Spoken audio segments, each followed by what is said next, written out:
ज्वाला देवी की ज्योति को देखकर। ऐसी अद्भुत, अविश्वसनीय और अकल्पनीय ज्योति कहीं और देखने को नहीं मिलती है। ज्वाला देवी का मंदिर हिमाचल प्रदेश के कांगड़ा जिले में है। माता ज्वाला देवी शक्ति 51 शक्ति पीठों में से एक है। यह धूमा देवी का स्थान है। यह मंदिर मां जोता वाली मंदिर के नाम से भी जाना जाता है।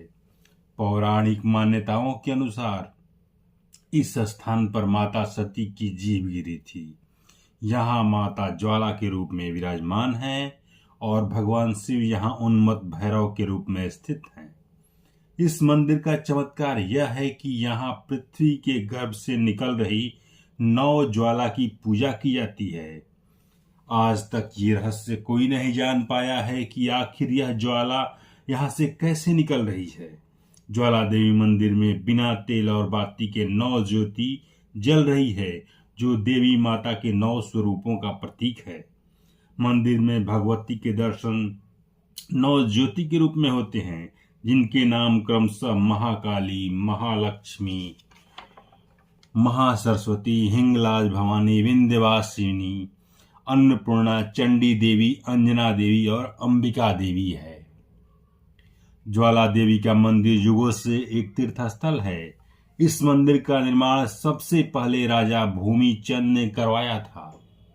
बाद में पंजाब के महाराजा रणजीत सिंह और हिमाचल के राजा संसार चंद ने 1835 में इस मंदिर का निर्माण पूर्ण कराया।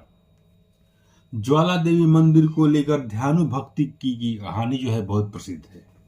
नादौन ग्राम निवासी माता का एक भक्त ध्यानु 1000 भक्तों की टोली को लेकर मां ज्वाला देवी के दर्शन करने जा रहा था। बड़ा दल देखकर बादशाह अकबर के सिपाहियों ने चांदनी चौक दिल्ली में उन्हें रोक लिया और अकबर के दरबार में ध्यानु भक्त को पेश किया। अकबर ने ध्यानु भक्त से पूछा कि वो कहाँ जा रहा है।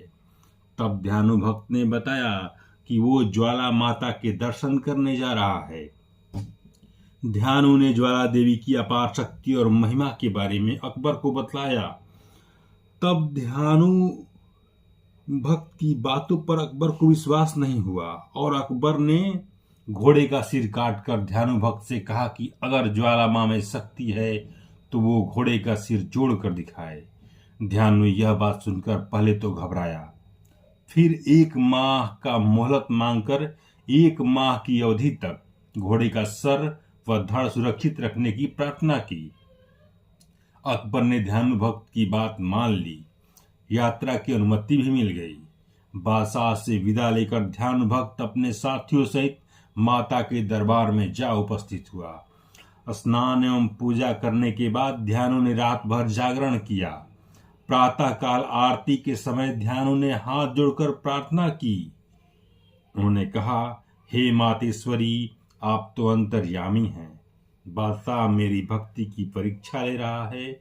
मेरी लाज रखना, मेरे घोड़े को अपनी कृपा व शक्ति से जीवित कर देना। चमत्कार करना माता, अपने सेवक को कृतार्थ करना।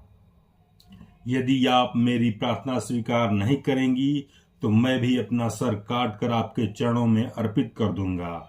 ध्यानु ने कहा, यह मेरी प्रतिज्ञा है, कृपया आप उत्तर दें। कुछ समय तक मौन रहा, कोई उत्तर नहीं मिला। इसके पश्चात ध्यानु भक्त ने तलवार से अपना शीश काटकर देवी को भेंट कर दिया। उसी समय साक्षात ज्वाला माई प्रकट हुई और ध्यानु भक्त का सर धड़ से जुड़ गया। भक्त जीवित हो उठा। माता ने भक्त से कहा, दिल्ली में घोड़े का सर भी धड़ से जुड़ गया है। चिंता छोड़कर दिल्ली पहुंचो और जो कुछ इच्छा हो वर मांगो। ध्यानु भक्त ने माता के चरणों में शीश झुकाकर प्रणाम किया और निवेदन किया, हे जगदम्बे, आप सर्वशक्तिमान हैं। हम मनुष्य अज्ञानी हैं, भक्ति की विधि भी नहीं जानते। फिर भी आपसे विनती करता हूँ कि आप अपने भक्तों की इतनी कठिन परीक्षा न लिया करें। प्रत्येक संसारी भक्त आपको शीश भेंट में नहीं दे सकता। कृपा करके हे मातेश्वरी, किसी साधारण भेंट से ही अपने भक्तों की मनोकामनाएं पूर्ण किया करें। देवी ने कहा, तथास्तु। अब मैं शीश के स्थान पर केवल नारियल की भेंट व सच्चे हृदय से की गई प्रार्थना द्वारा मनोकामना पूर्ण करूंगी। यह कहकर माता अंतर्ध्यान हो गई।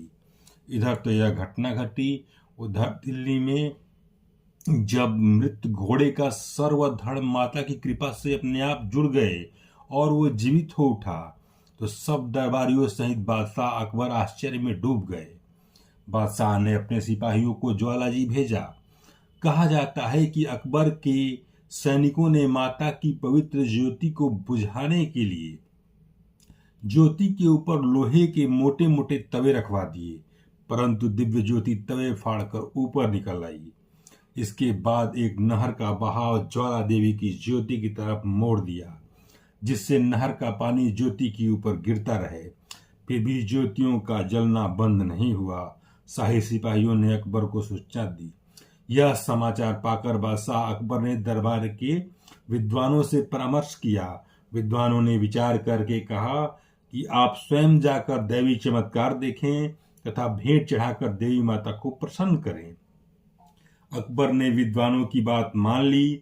फिर अकबर 1.25 मन सोने का भव्य छत्र अपने कंधे पर रखकर नंगे पांव ज्वालाजी पहुंचा और दिव्य ज्योति के दर्शन किया और कहने लगा, हे माँ, मैं आपको 1.25 मन पक्का सोने का भव्य छत्र भेंट स्वरूप चढ़ा रहा हूँ। आज तक किसी राजा ने आपको 1.25 मन पक्का सोने का भव्य छत्र भेंट नहीं किया होगा। कृपया मेरी भेंट स्वीकार कीजिए। अकबर के घमंड भरे शब्द बोलते ही छत्र पर एक दिव्य ज्योति प्रकट हुई और अकबर से वह छत्र नीचे गिर गया। और जैसे ही वह छत्र गिरा, वो सोने का न रहा, किसी विचित्र धातु का बन गया, जो न लोहा था, न पीतल, न तांबा, न ही कोई और धातु। अर्थात देवी ने भेंट अस्वीकार कर दी। इस चमत्कार को देखकर अकबर ने अनेक प्रकार से स्तुति करते हुए माता से क्षमा की भीख मांगी। कहा जाता है कि कुछ ऐसे संकेत मिले जिससे पता चला कि माता ने अकबर को क्षमा कर दिया। फिर अकबर दिल्ली लौट गया। उसने अपने सैनिकों से सभी भक्तों के साथ सम्मान से पेश आने का आदेश दिया। आज भी अकबर द्वारा चढ़ाया गया खंडित छत्र ज्वाला मां के मंदिर में है। ज्वाला माता से संबंधित गोरखनाथ की कथा इस क्षेत्र में काफी प्रसिद्ध है। कथा है कि भक्त गोरखनाथ यहाँ माता की आराधना किया करते थे। एक बार गोरखनाथ को भूख लगी, तब उन्होंने माता से कहा कि आप आग जलाकर पानी गर्म करें, मैं भिक्षा मांग कर लाता हूँ। माता ने आग जला ली। बहुत समय बीत गया, लेकिन गोरखनाथ भिक्षा लेकर नहीं आए। कहा जाता है कि तभी से माता अग्नि जलाकर गोरखनाथ की प्रतीक्षा कर रही हैं। ऐसी मान्यता है कि सतयुग आने पर गोरखनाथ लौट कर आएंगे, तब तक यह ज्वाला इसी तरह जलती रहेगी। गोरख डिब्बी ज्वाला देवी शक्तिपीठ के पास माता ज्वाला के अलावा एक अन्य चमत्कार कुंड है, जिसे गोरख डिब्बी के नाम से जाना जाता है। यहाँ कुंड के पास आने पर ऐसा लगता है कि कुंड का पानी बहुत गर्म खौलता हुआ है, लेकिन जब आप पानी को स्पर्श करेंगे तो आपको ऐसा प्रतीत होगा कि कुंड का पानी ठंडा है। ज्वाला माता जी की ज्योति यहाँ सदियों से जल रही है। भूवैज्ञानिकों का मानना है कि ज्वाला माता के मंदिर की जगह तेल और गैस का भंडार है, मगर ओएनजीसी की कोशिश नाकाम रही। इस खोज को कई बार शुरू तथा कई बार बंद किया गया। तमाम शोधों के बाद ये सब बातें सिद्ध करती हैं कि यहाँ ज्वाला प्राकृतिक रूप से नहीं, चमत्कारी रूप से भी निकलती है। नहीं तो आज यहाँ मशीनें लगी होती और बिजली का उत्पादन होता। आज भी यह मान्यता है कि जो भक्त सच्चे मन से ज्वाला देवी से जो मांगता है, उसकी हर इच्छा पूरी होती है। कोई भी माँ के दरबार से खाली नहीं जाता। जय माँ ज्वाला देवी की।